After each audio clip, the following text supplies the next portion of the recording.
നമുക്ക് ഒരു meeting attend ചെയ്യാനുള്ളത് കൊണ്ട് കുറച്ച് പ്രൊഫഷണൽ ലുക്കിൽ ഓഫീസിൽ പോവാം.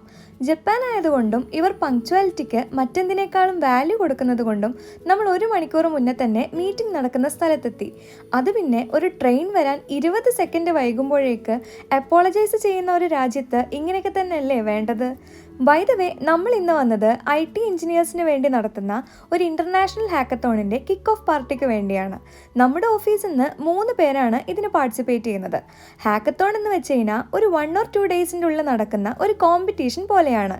ഇവിടെ നമുക്ക് ഒരു പ്രോബ്ലം തന്നിട്ട് അത് സോൾവ് ചെയ്ത് ആ സൊല്യൂഷൻ വെച്ച് കോഡ് ചെയ്ത് ഒരു പ്രൊജക്റ്റോ ആപ്ലിക്കേഷനോ ബിൽഡ് ചെയ്ത് തന്നിരിക്കുന്ന ടൈം ഫ്രെയിമിൽ അത് പ്രസൻറ്റ് ചെയ്യണം. എൻ്റെ ടീമിൽ ഇന്ത്യയിൽ നിന്നുള്ള ഒരാളും ഗസാക്കിസ്ഥാനിൽ നിന്നുള്ള ഒരാളുമാണ് ഉള്ളത്. മീറ്റിങ്ങിന് ശേഷം നമുക്ക് ഡിന്നർ പാർട്ടി ഉണ്ടായിരുന്നു കേട്ടോ. പിന്നെ ഈ സംസാരിക്കുന്നത് നമ്മുടെ റൂബി ലാംഗ്വേജ് കണ്ടുപിടിച്ച ആളാണേ.